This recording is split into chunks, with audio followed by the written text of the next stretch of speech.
Hello everyone, welcome back to my channel. This week I'm going to show you how to crochet these cute little bow ear savers.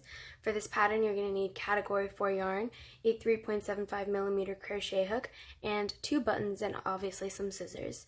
Make sure that you use a small hook because you want the stitches to be a little tight so it's a little stiff so it's not all loose. So yeah, that's all you're going to need, and let's begin. Also, if you'd like, you can subscribe and stay tuned for my next video where I show you how to do this type of ear saver. So yeah, if you want to see this one, then you can wait for my next video. To start off our bow, we're going to make a slip knot. So wrap your yarn around your fingers like so. Then grab a longer end of yarn and wrap it the opposite way. So you have this little cross formation. You're going to grab your hook, insert it through the very first loop, grab the yarn in the back and pull up, and now you can slowly remove the yarn from your fingers while holding the small strand of yarn and pulling. Now there's a little knot right there, and now you can just pull on both strands of yarn to tighten up the knot, to tighten up the loop. And now we're ready to crochet. So we're going to start off by crocheting a chain of 16, and the size of my bow is going to be about 3.5 to 4 inches, but if you want your ear saver to be a little big, then you can chain however many you'd like. But for me, I'm going to chain a total of 15. I'm sorry, I meant 16, not 15. So I have a total of 16 crochets, and now we're going to skip the last crochet that we've just done. So the last chain, we're going to skip that one, and we're going to work into the second one. And into that one, we're going to do a half double crochet. So wrap your yarn around your hook, insert it through the second chain. So not your first, but your second. Grab yarn, pull up. You have 3 loops on your hook. Grab yarn, pull through all 3. So for this row, we're going to do half double crochets in each and every chain. For me, I had a total of 16 chains, but we always skip the last one we do. So technically, I should have a total of 15 stitches.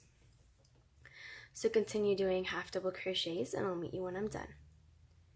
I'm here at the end of round 1. I've done my half double crochets. Now I'm going to chain 1 and turn. And for round 2, we're going to do something a little bit different. So you see the V that's at the top, we usually work into that V. Ignore the chain 1 space. So see that little V at the top? We usually work into both of those stitches. We're not going to be working into either of them. Instead, you're going to turn it this way, so it's going to be facing you, and you see how there's another V that's facing you. So there's these 2 stitches, and then there's the one that's at the very bottom. What you're going to do is you're going to insert your hook through that bottom stitch, only one of them, grab yarn, and do a single crochet. So I'm going to show you again. You have the top V. You're not going to work into any of them. Instead, you're going to turn it sideways. You're going to find the little piece of yarn that's on the side. So you have this V, and then you have that little strand right there. Insert your hook through that bottom piece of yarn, grab yarn, pull up, and do a single crochet. Insert your hook, grab yarn, and do a single crochet. And while you're doing that, you should have this little braided pattern that's appearing. So continue doing that, and I'll meet you when I'm done. I've done my row of single crochets, and now I'm going to chain 1 and turn. And now we're going to do another row of half double crochets. So skip your chain 1 and go straight to your very first stitch. Wrap yarn around your hook, insert your hook through both V's. We're going to be working regularly for this row. So insert your hook through both of the stitches. Grab yarn, pull up. You have 3 loops on your hook. Grab yarn and pull through all 3. Continue doing a regular row of half double crochets, and I'll meet you when I'm done. I'm at the end of round 3, and I'm going to chain 1 and turn. And now we're going to be working in the back, in these little loops again. So we're going to do another row of single crochets. So skip the top V, look for the stitch at the bottom, insert your hook into that little stitch. It should only be 1 strand of yarn, and do a regular single crochet. So you see these little bumps at the bottom? You're going to insert your hook through them and do a single crochet. Continue doing single crochets until you get to the very end. Again, you should have this little braided pattern that's showing up, and I will meet you when I'm done. I've just done the row of single crochets. Now I'm going to chain one and turn, and we're going to do one more round of half double crochets. And this is just going to be a regular round, so do one half double crochet in each of these stitches until you get to the very end. I'm done with my row of half double crochets. I'm going to chain one, and we're on our last row of the single crochets. So once again, sorry about that. So once again, we're going to find our little back loop bumps, insert our hook into them, and do a single crochet. Continue doing your single crochet, and I will meet you when I'm done. I've done my row of single crochets, and now I'm going to chain one. And now what we're going to do is we're going to smooth out the little side layers because they're really bumpy. So see how in this bow the side layers are pretty smooth because I did a round of single crochets all around. So that's what we're going to do now. So we've just chained one, and make sure it's facing up, so the chain is going to be facing this way. Now what we're going to do is we're going to be working on these side stitches. So the amount of stitches that you place is completely up to you. There's not going to be really a number of stitches that you need. It just needs to look even. So for me, I'm going to insert my hook into this very first loop because it's open and it's there. And then I'm going to insert my hook into one of the next stitches and do a single crochet, and there's another one right there. So it doesn't really matter where you place your single crochets, it just has to look even. And continue single crocheting until you get to the opposite side right there.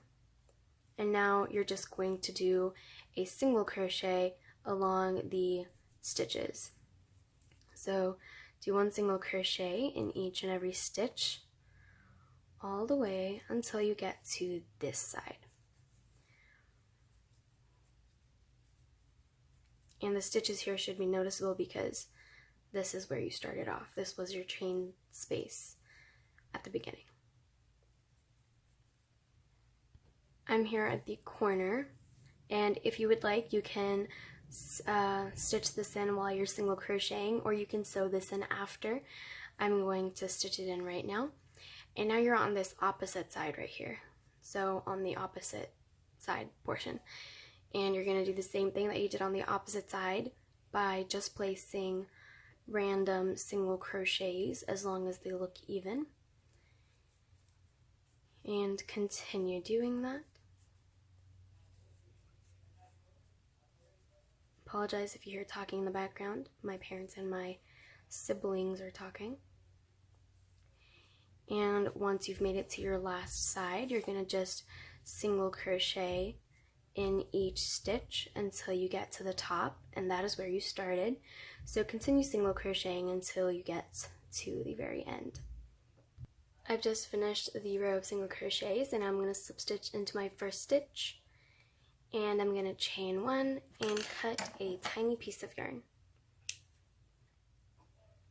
and pull it through. And this is what you should have so far, keeping in mind that the pattern stitches are the ones that are going to be facing you, and that's also the side where you're going to place your buttons. But before we place our buttons, we're going to need to actually turn this into a bow. So you want to get your yarn ready. So what I like to do is I like to start off with a slip knot. But instead of making the slip knot very tight, I'm going to loosen it up quite a bit. And I'm going to leave that to the side for now. And now I'm just going to fold my bow the way I want it. So the outer parts are going to be facing downwards, and then the middle part as well. So the middle part you're going to push inwards, and then these two sides should be facing outwards, and then the end is going to be facing down. So it's like a wavy effect. So push them down, make sure the middle stays in the middle, and that is how it should look like. And now you're going to get your slip knot and place your bow through it. Once it's through, then you can tighten it up by pulling on the yarn. And once you figure out where the middle is, then you can tighten it up properly. And after that, you're going to just wrap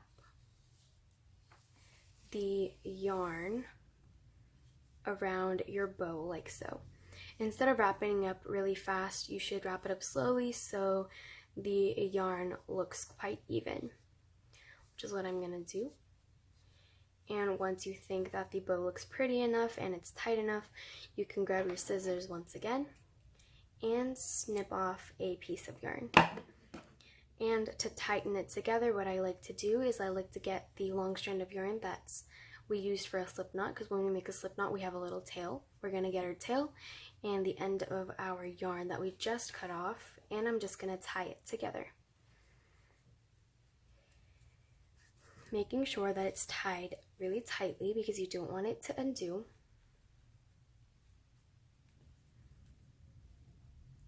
After you're done tying it, you can do one of two things. You can either use a darning needle to sew it in, or you can just put both strands of yarn together, grab your hook, and make sure the bow is facing the opposite side, so the good side is facing away from you.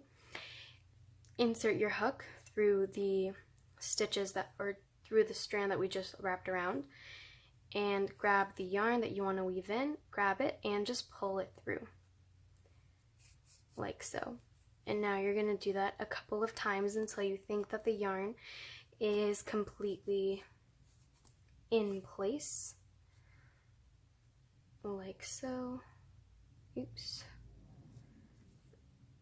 And there we go. And once you think that it's done, then you can just snip it off. And there you go. And now I'm going to show you how to sew on the bows, or how to sew on the buttons. So I have my 2 buttons and a strand of yarn, and I'm using a regular darning needle, but you can use a sewing needle if you want. I'm using a darning needle because my darning needle fits through the buttonholes, and for me it's just a lot easier because I don't have to do it I don't have to sew it in more than once. Okay, so you're just going to put the buttons evenly on both sides, making sure they're even and in the middle. And once you figure out where they're supposed to be, you're going to hold them in place, making sure that the good side is facing you. You're going to grab your darning needle or your regular needle, go in from the opposite side, and pull it through. And since my button has 4 holes, I'm going to do the little cross design and just weave it in like so. Sometimes it's hard to get the darning needle through the hole, but that's okay. Things happen.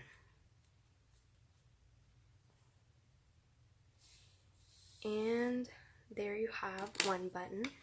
After you're done, make sure that it's pretty tight, the button's not loose, and then you just knot it in place. I'm going to knot mine a couple of times. After you're done knotting it in place, you're just going to snip off a piece of yarn, and you can weave that in later. And I'm going to put on my other button, and I'll be right back. Also, I'd like to add that if you have these little strands of yarn just laying around, you can use them as stuffing for projects that you can do. You can make a Piglet or a Winnie the Pooh or whatever, and you can stuff it in with these little strands of yarn, and that's why it's a good idea to save these. Anyway, I've just finished my bow, and I have these little strands of yarn hanging out, and now you can take the time to sew these in, which is what I'm going to do right now. How I like to sew it in is I like to go to the stitch that's right next to it and pull the yarn through, go to the next stitch on the opposite side and pull the yarn through. It's like sewing it back and forth, except you're not using a needle, you're using your hook, which for me is just a whole lot easier. And after you think that it is sewn in enough, you can just snip it off, and that is what I'm going to do with the rest of the strands of yarn. After you're done sewing your little strands of yarn in, this is what it should look like. I hope you enjoyed this week's video, and if you did, please like, share, comment, and subscribe, and let me know what you want to see next. For my next video, I'm going to be doing this flower ear saver, so if you want to watch that, stay tuned. Anyway, I hope you guys have a wonderful day, and I'll see you next week. Bye!